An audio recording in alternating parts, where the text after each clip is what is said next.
Welcome to the All About You podcast, and today my guest is Caroline, and we're going to explore in the world of physiotherapy and acupuncture. Caroline, welcome to the All About You podcast. Thank you, Sheila. So I'm really interested in this because I love anything to do with the body. Can you introduce yourself, Caroline? What gave you the idea to go into the arena of health? Yes, my name is Caroline and I'm from the Netherlands. I've been a physiotherapist for 17 years. I had my own practice in the Netherlands in 2020. Before I was interested in the TCM as well, like the traditional Chinese medicine. But in 2020, I started my education at the TCM school and became an acupuncturist. What drove me to become a health professional? I guess it was injuries of my own. When I was younger, I did ballet, and I had some problems with my Achilles. I was younger, and I had to go to the physiotherapist. And then I thought, this is really a really interesting job, actually.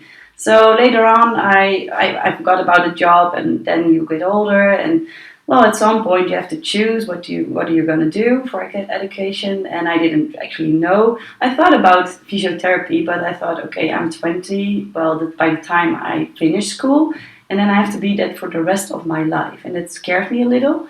So then I thought, okay, I'm going to the tourist, the section. And then I started that education, and by the time I was 3 months in, I was like, okay, I really want to switch. But I finished that year, and then after that year, I switched to physiotherapy, and I'm so glad I did, because then I felt like more at my place and with the right people, and I really enjoyed actually the education of physiotherapy. So that's the beginning of the story about me and being a physiotherapy. Caroline, what I want to establish first of all, yes, physiotherapy and acupuncture. Now, in my mind, physiotherapy is maybe someone is recovering from surgery, someone's recovering from an injury, so they will go and see a physiotherapist, and they will basically, can I say, manipulate, massage the area of the body that's got the injury.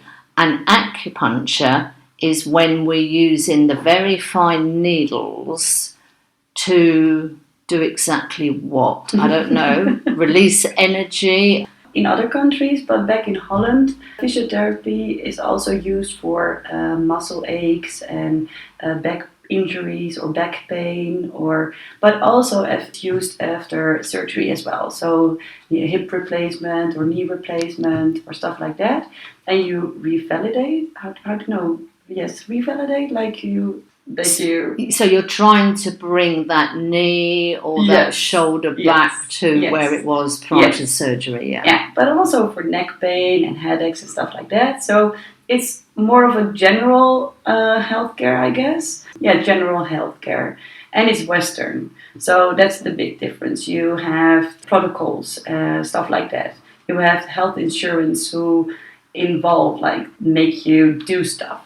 And I guess Chinese medicine is more, and physiotherapy is more of a muscle, joint, mobilization kind of healthcare. And Chinese medicine, acupuncture, in this case, is more of a holistic approach. So it's not only the body, but it's like the total body, as well as the energy, but also you combine it with, that's the same as physiotherapy. You also use, life, but you help them with advices. You advise them to for bedtimes and stuff like that, and healthcare, food, and that kind of stuff. But I think acupuncture is more holistic, so not so much like it's only It's sorry, it's difficult to explain it. No, don't worry. I mean, one of the things that I always think, in the West, we tend to react after the event. Somebody is sick, we will give them treatment, whether that's medicine, whether that's surgery, whether that's exercises. Eastern medicine tends to be, we want to keep you fit and well. Yes. So we want to keep you in that good state. Yes, that's true. And I think, to me, that is a big difference between the East and the West. And very much here, it's a case of, I've got a headache, give me a pill. The pill is just going to deaden the headache. It's not going to look at what gave you that headache. Is it stress induced? Have you been wearing your hat too tight? Is it eye strain? Have you been out in the sun too long and you haven't hydrated? 1,001 reasons. But we are more about, this is the problem, fix it. Whereas in Eastern medicine, our job is to keep you healthy while you are healthy. Yes, that was the start of Eastern medicine, I guess. They had, in their towns, they had their own doctors, but the doctors didn't really help them over their pains, because they established that before there was any pain already. So I think that's where it came, that's where it started. But now Eastern medicine is also here in the Western world, so we tend to use it as well as a medicine for pains and aches and stuff like that. But we look at more than just only the pains and aches. We also look at the source. Where does it come from? We try to do that as well in physical therapy, but it's harder, I guess, because there are more protocols of how to approach the pain and help them back at their feet. As well, and in Chinese medicine, there is more freedom of how to look at it and how to approach your acupuncture for that person. And every time when someone comes for an appointment, you check again, like you check the pulse, you check the tongue. So you don't go further, like, okay, we did last week, we ended there, and now we start at the end. No, we just keep looking, like we keep searching for, okay, what's the right approach today? Not, okay, what's the last step and what do we have to do today? Like the protocols we have in the Western medicine. And I think, well, you can. That's why today I think that what I wanted to establish, like, that you can combine them. Like, none of them is bad and none of them is the medicine to use. I've had my interns during acupuncture, and I saw people coming in for shoulder pains, and they were helped for shoulder pains by acupuncture. But I thought, okay, no one is looking at their posture, or no one is giving them exercises. And I think they would also benefit of that as well, during acupuncture. And it's the same as during physiotherapy. Like, okay, someone comes in with headaches, and we massage the muscles and we adjust their posture by giving exercises. But there was no question but how do you really feel, and where does this headache come from, and how long do you have it? Like, we would ask that, but people won't go into the emotions that they have, because you are a physical therapist. What does the physiotherapist do with your emotions? Like, you don't think of that it's really something good to say to a physiotherapist, because you don't think the physiotherapist is going to do something about your emotions. But the emotion is really important to establish and to go over, because that's something that is at the beginning of your headache, and the muscle aches and the muscle tension is later on, and you will reduce that as a physiotherapist, but you don't do anything about the source of the muscle aches and tension. So, and I think as an acupuncturist, you do that better. I think this is such a valid point, though, Caroline, isn't it? We tend to take our health for granted until something goes wrong. Now, whether that something goes wrong is a headache, shoulder ache, knee, or whether it's something more serious. But it's often looking at what we are doing on a daily basis. I know myself, I always carry my handbag on my right shoulder or in my right hand. I am horrified when I literally cannot fit any more in my bag, and I put it on the scales the other day, 6 kilos. Yes, it's a lot. But it's all stuff I needed, of course. At that point, I had to leave Yes, home for with sure, that for 6 sure. kilos.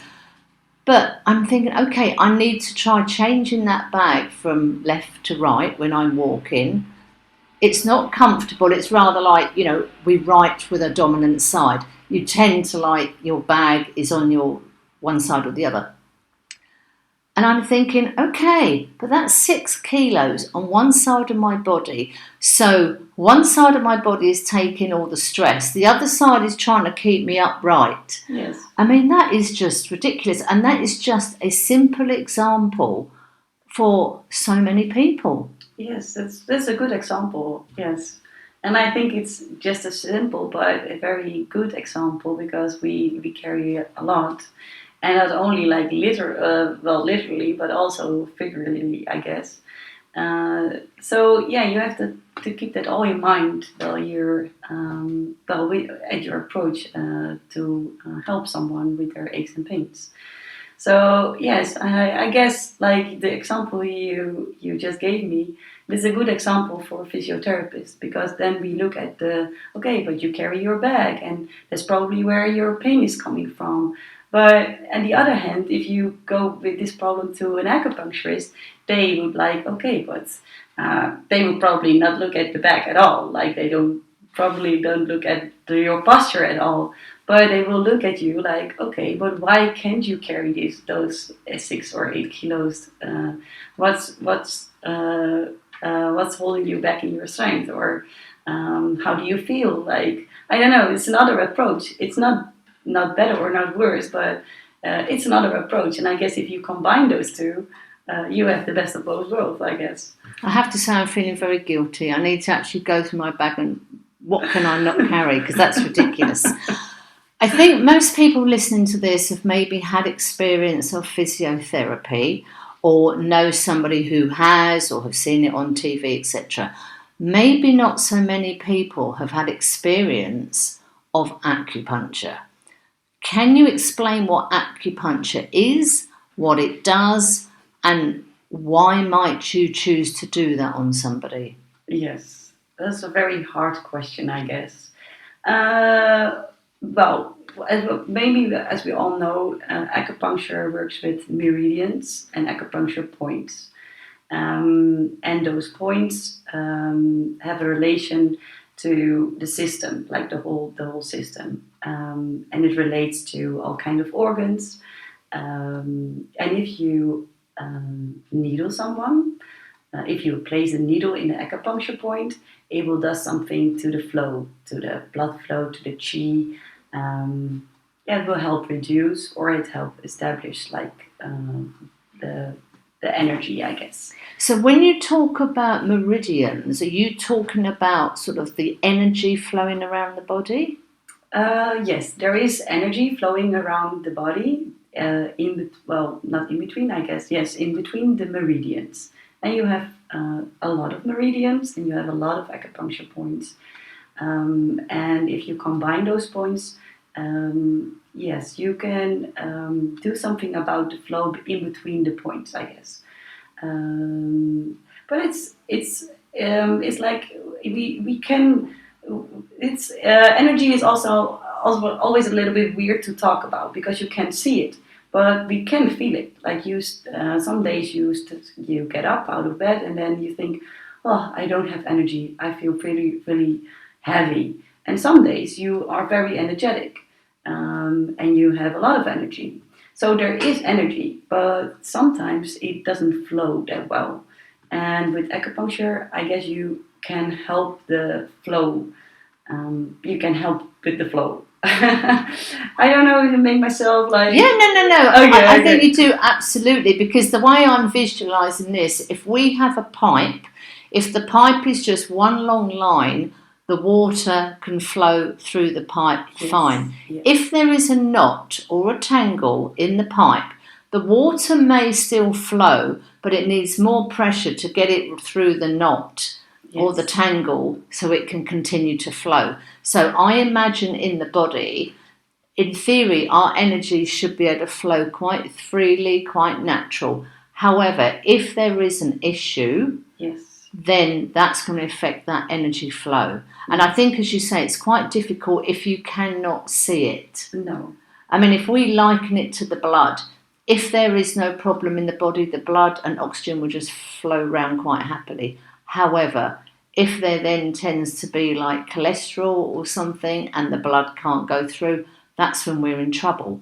So I'm guessing with the energy, if we have a tangle or a knot somewhere in the body, the energy is going to get stuck and has to work harder to push that free-flowing energy through those tangles. Yes, I guess that's a very good explanation. Thank you. And I guess it's also not only with knots, but also with emotions. Like, when you are angry, some tend to like build it up inside. And if you do that for too long, it will do something to your system. And other people will tend to express themselves like very heavily. Like if you are angry, you see them becoming red at the head or whatever.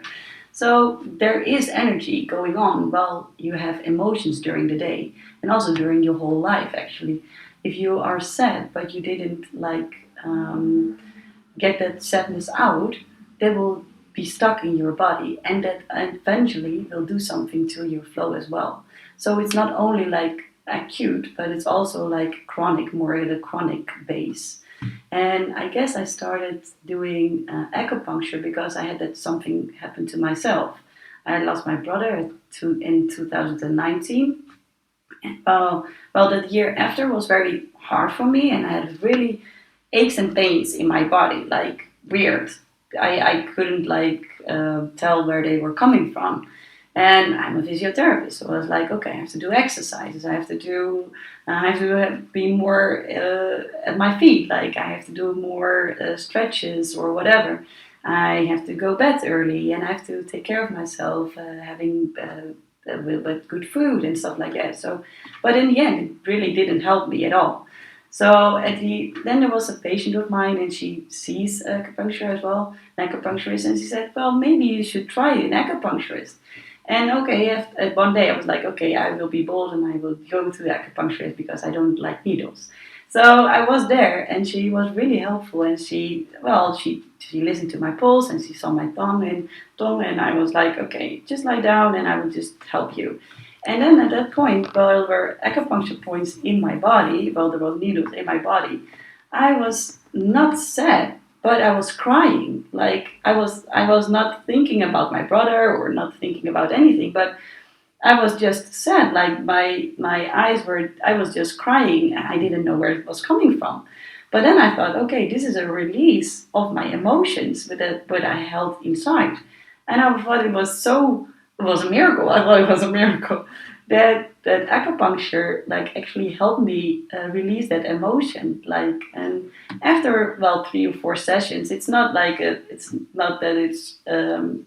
it's a magical way of helping people. Sometimes it's a very long way. So after 3 or 4 times, I felt really, really better. And I thought, okay, I have to dive into this kind of medicine because I want to help people like this as well. So it's emotions as well. Like we have hold on emotions during our I don't know, from childhood on. So it's very interesting. I see you. Yeah, you can see I've got a burning question here. Okay, so the first thing you said is when you went to see your acupuncturist, she took your pulse, she looked at your tongue. Yes. Let's go down that route. What is she looking for? Well, you're looking for signs with your pulse. You have all kind of things you're looking for, like it's full or if it's empty, is it strong or is it weak? And with your tongue, you have colors of your tongue, but also the volume of your tongue, I guess. So if you stick out your tongue, you have I don't know, the glue. It's not glue, but something else. It's called Oh right, so you can get a lot of white. Yes, you're white, but also you have more yellow, coating. So it's like a coating, a mucus, that type of thing. Yes. Okay. So and also most people and most women, because we tend to think a lot. Most of the time we have tooth prints where we've bitten our tongue. No, it's another sign that it's more swollen, I guess. And then, well, it tells me, oh, there's something wrong with your stomach because, well, stomach and the swollen part of your tongue that holds together. And then, yeah, you can do acupuncture. Oh my God, this is fascinating. Yes, it so is. from looking at the tongue, Yes. the colour, the condition, if Yes. there's a film of anything, if there's like teeth marks, Yeah. if the tongue is like slightly inflamed. Yes, yeah, you can see the color. If the tip of the tongue is like red, that tells me something about your heart condition. Not the heart condition that's like in a Western kind of way, but more in the, okay, you probably worry, you probably dream a lot, or you probably don't sleep well. So I can ask questions like looking at your tongue, and I can dive more into that. It's not only the tongue, but it's like the thing you telling me, the tongue, and also the pulse. Like, is it weak or is it, that kind of signs that tells me a lot about how you are from the inside. Oh my God, this is just, I think we could do a whole podcast on the tongue, but this is so interesting. Yes, it is. Because that, before you even laid on the bed, you are looking at someone's pulse in depth, and you've gone into the realms of what's going on with this person, physically and mentally, just by looking at their tongue. That is amazing. That not gold only, star already, Caroline. That is just fascinating. Yes, and it's actually telling you a lot, because when people say, "Oh no, I'm not tired. I'm very energetic. I have a lot of like energy," and sometimes I listen to the pulse and I think, the pulse is telling me something else, like it's very weak and it's very empty.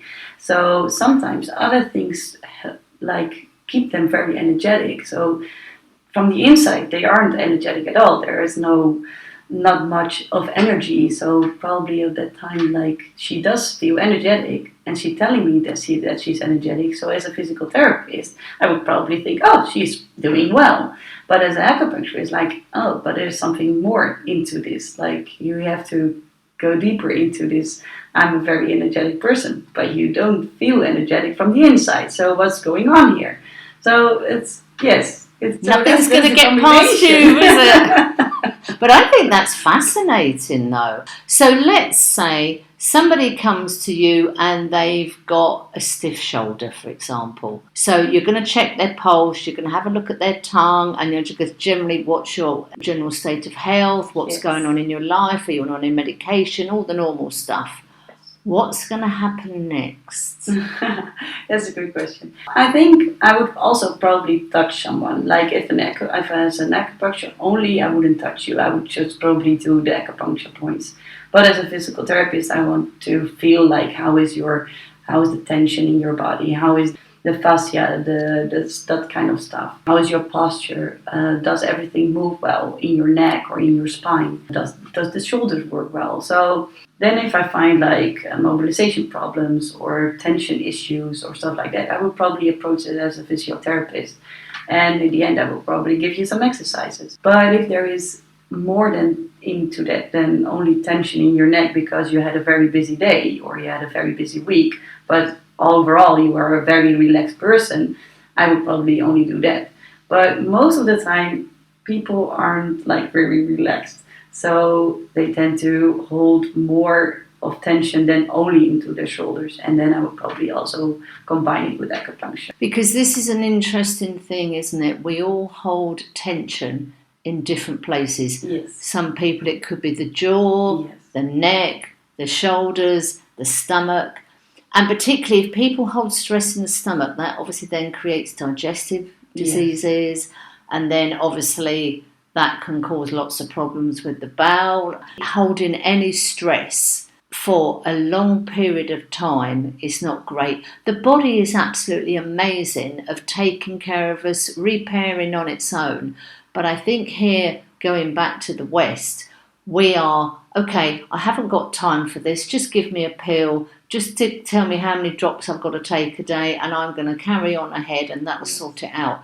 We're not very good at stepping back and go, okay, is this stress temporary? Is it end of month at work and I know it's going to be hell for leather for a couple of days? Or is this an ongoing thing? Yes. Neither stress is great, but obviously where you hold your stress as well. It's rather like people grinding their teeth. They go to the dentist, they don't even realise they do it. The dentist takes one look and go, okay, how's your sleep? Oh, no, my sleep is fine. The dentist can tell you're grinding your teeth during the night because that's when the stress comes out. Yes. It's quite interesting how we think, okay, we're doing okay, but all these underlying things affecting our health. That's true. And I think that's funny when people come to me and, well, they say, oh, I have this little thing and I have this little thing, but it doesn't really bother me. But it tells me a lot, like what you're saying, like grinding, or once a month I have a headache, but it's fine, I can handle it. Like, but it isn't fine. Like once in a month you have a headache, like so severe that you have to lie in bed. That is not fine. No. Like, but we think that it's fine because okay, one day in bed, like, but the other days I'm fine. Like, just keep going and going on. And I get it because people are very busy. They have children, they have work, and they have all kinds of things. And sometimes we don't think we have time for that. But I guess it's, if we don't make time for that small thing, at the end it will be a very big thing. And then you don't have the time, but you have to take the time because you can't go any further than that. So it's with your car. Like if the sign is red in your car, you don't think like, okay, I will probably just go on for a couple of years and I see where it's. So after a week, you probably go to the garage and ask for help, right?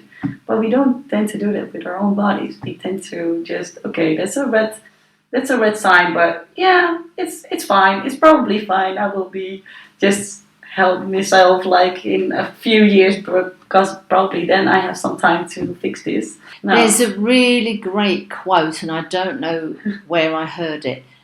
If you don't make time for health now, make time for sickness in the future. Yes. And I think that is so true. That is very, very true. Because although the body is phenomenal at self-repair and being incredibly forgiving with people's lifestyle to a point, yes. And then it sort of says, okay, if you're not going to take heed of this little niggle or this little headache you keep getting or this problem with your shoulder, I'm going to make you take notice. I think it's a mixture of Mother Nature and the body going, okay, we'll go along with what you want to do, but if you don't take heed of the signals, we're going to make you slow down. Yeah, I think that's very good said, because I think in my practice I have seen like a lot of people with immune system at the end. And then you tend to ask, like, but what was your life look like before? Like before you had this immune system sickness. How do you say that? I don't know. But yeah, and then they were telling me like, yeah, and I had this and I had that in the beginning, and then they didn't adjust. They didn't do anything about those small things, and then in the end, it became like a more chronic sickness. Like, okay, but now I have a chronic sickness and I can do anything about it. That's not true at all. You can come back from that. You can as well at the end take care of yourself. Like, go back at the beginning and start where did it came from? Like, what was the beginning, your problem, the small problem, and then go on from there. Like the source, where we don't. Well, actually, physical therapy, you don't look at the source. You always look at the symptoms and you try to treat the symptoms. You try to look at the source, but it's not really the source. Like, and in acupuncture, it's more of looking at the source and feel it in the pulse and see it in the tongue and see it in your eyes and all of the colors you have in your body and your physical physics. Yeah. Oh, so interesting. Yes, it is interesting. So, Caroline, let's go to the sharp end now. So let's talk about acupuncture needles. They are incredibly fine. Yes. We're not talking about the size of the needle when you have a vaccine or a blood test. No, we're not nowhere near that. No, you have all kinds of sizes. Very, very thin ones. You don't even feel them when they go in. At some points, there are some acupuncture points. Of course, you feel like a little sting, but if they are in, you don't feel them at all. Like if you are laying down, and once they are all in, you're fine. You don't feel them at all. You're probably more relaxed. well, they're worried because the beginning is always a little. With acupuncture then, if someone Yes. has got a problem in their leg, Yes. the needles aren't necessarily going to go in the leg, are they? No.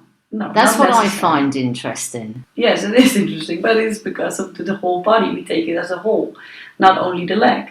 So your leg is not one. It's a part of your body, but it's part of the whole. So Because with physiotherapy, you're generally working on Yes. the shoulder, the knee, the hip, yes, whatever that may be. Yes. But with acupuncture, problems in the shoulder, but you're not necessarily No, I have putting the acupuncture shoulder. in the. And I find that absolutely fascinating. Can we talk about that? So let's say someone plays a lot of tennis or paddle. Yes. So they've come to you and they've had this niggling shoulder and they're pretty convinced it's because they're overdoing it a bit Yes. on the paddle and the tennis courts. What's going to happen? Probably there is tension, so you tend to do acupuncture for tension. There are a lot of points where you can needle for tension, but yes, most of them there are in the legs or in your feet. So yes, not in your neck. Not in the area where you've got the pain. You do have some. Of course, you can do you also have some Escher points. That's like where you feel there's tension and you needle like as an Escher point, and that's really close to dry needling. Have you ever heard of dry needling? No, what's that? Well, as a physical therapist, I also did dry needling. It's a little bit thicker needle, but it's still an acupuncture needle, and then you do the needling in a muscle. So where there is a trigger point, you stick the needle in and then you release the tension in that trigger point.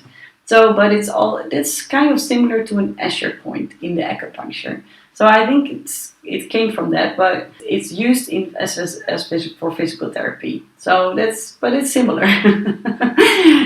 Okay, we go all the places. Yeah. This is absolutely fascinating. The fact that if someone's got a problem in the shoulder, yeah, the acupuncture needle could end up in the foot or the leg. Yes, definitely. Yeah. Well, actually, my husband he had some problem with his eye. He had a red eye, like inflammation at his eye. I didn't do any acupuncture in his face because he's a little bit scared of needles. So I did the acupuncture points. And he's married to an acupuncturist. You'd think he would have got over it by now, wouldn't you? Yeah, you think by now. So I did, yes. And then, it was in his feet, in his hands, in the arm, So in the lower leg, feet, lower arm, hands, that's the most, there's the most points you use. We've got our man, he's on the bed, he's got a problem with his shoulder because he's done too much tennis. Shoulder, yes. You've put the needles in. Do you turn the needles? Is that a normal thing to do? Or yeah, you can adjust them. But, when they're in, I tend to leave people alone for 10 minutes or 15 minutes. Just to relax, just to keep the flow going. They say the flow, that's why we do 20 minutes. They say, okay, the whole body flows in 20 minutes. So that's why we do 20 minutes, for waiting till we get them out. But sometimes when it's a severe problem, I tend to adjust them at the end, but only at the end. So, yeah. The person's lying there, they've got all the needles in place. Yes. And you've stepped away because the needles are literally working on those meridian points to release any pressure, any blockages. Yes. And we know that his issue is in his shoulder. These needles are in his foot, but they are releasing energy throughout the body. Yes. That is so clever. Yeah, that is so clever. Yeah, but it's a medicine. It's already 20,000 years old, so it's adjusted during the years, of course. But yes, it makes you look at the body completely differently because here's our man got a shoulder problem, yes. And we know why. He's got needles in his foot. Yeah. He's having a nice little relax, but the energy is starting to flow naturally because you are clearing those blockages of the energy. Yes, it's fascinating. How amazing is the body? Yes, the body is amazing. That's true. And I think so often we are all about, this is the problem, give me the cream, the pill, the vaccine, the injection, whatever. We don't look at, okay, what are we physically putting in our body with food and drink and nutrition? What's our lifestyle? Are we exercising? What's our our eating habits. Are we drinking? Are we smoking? Are we getting the sleep? Yes. Are we burning the candle at all ends? We pay for all of that. Yes. At the end, you do. Yeah. And some more than others, but that's true. You pay for it if you don't take care of your body. We say until 35, the body takes care of you, but after 35, you have to take care of your body. Yeah, everything is going downwards. That's not very it's not positive way, but you can adjust it by taking care of yourself. And so let's just imagine then. Let's just say a client comes to you. They're doing okay. They haven't got any particular health issues, but they're going, I've heard this about acupuncture. It is good for releasing blocked energy. I don't feel I've got any blocked energy, but can we just can you have a look at my pulse? Can you have a look at my tongue? And can you just give me a bit of a what do you think is going on? Yeah. Is that possible? Yes. Everything, everybody have, of course, yeah. You can do prevention, more prevention like acupuncture. Yeah, you can help the body to become more healthy by acupuncture. Yes, that's actually the only thing we do. When people have problems, you help them to take care of you help the body take care of themselves. So you don't really actually take the problem away, but you will stronger the body by helping itself.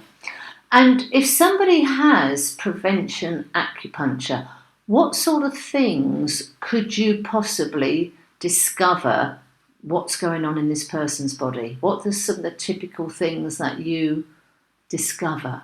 You discover when somebody doesn't have any problems before they come in. Yes. So, they're keen to come for you for, let's have a look at the prevention acupuncture. Yeah. Probably there is a question, because otherwise you wouldn't think of acupuncture. So you probably think, okay, there was a time I had more energy than now, or you felt stronger, or you didn't have there probably is something going on. Like if you are at top of the mountain and you feel so strong and you feel so healthy, you probably wouldn't think of acupuncture or thinking of prevention, I guess. There is always something going on. But I love the fact that you can tell so much from the pulse, yes, so much from the tongue, and just having a conversation with somebody. Yes. You can possibly come up with things that aren't actually showing themselves to that person on a daily basis, but you think, okay, well, I can establish maybe you need to sort of look at your diet a bit more, or are you getting enough sleep? I guess, especially in general with men, if you feel the pulse, there's in general there is more tightness in the pulse. You would be choosing the points for releasing some tension in men. And for women, most of the time, it's more often, in general, more fullness, like fullness in that women tend to hold on a little bit more liquid. How do you say that like that? Yeah. We often feel our body is swollen. We feel bloated. Yes. When someone is coming in with some headaches or some other issues underneath that issue, most of the time, like in general, with men it's more tension, and in women there is more blowness. So men, it's generally to do with tension, and for women to do with bloating. Yes. I'm taking notes here. I'm taking notes. Yes. So because I guess but men tend to be more, they have more emotions inside. Yes. And that causes more tension. Women, we talk about our issues more often with friends, and so we release that tension with the emotion of anger or something like that. But with women, we don't, it's more with the food and the stomach issues we have, and that causes some of the bloating, I guess. Yeah. Caroline, this is absolutely fascinating. Before we finish, is there anything I should have asked you about physiotherapy and acupuncture? Is there anything you want to add? Oh, I don't know. I guess not. For now. Yes. I mean, I think this has just been fascinating. Oh, good. Thank you. I am so interested in this. This is absolutely brilliant. Caroline, we're going to put all the links to your business so people can get in contact with you. Thank I mean, you are living in Valencia now. Yes, that's true. But I will put all the links to this conversation. Caroline, thank you so much for taking us into the world of physiotherapy and acupuncture. Fascinating. Sheila, thank you for having me and for asking all the questions, for good questions. You are welcome. Thank you. So thank you for listening. I hope you enjoyed that conversation. Please subscribe for future episodes on whatever platform you are listening. It is free, and please feel free to share this podcast. And if you have a story to tell, please contact me on allaboutyoupodcast@yahoo.com and let's tell your story.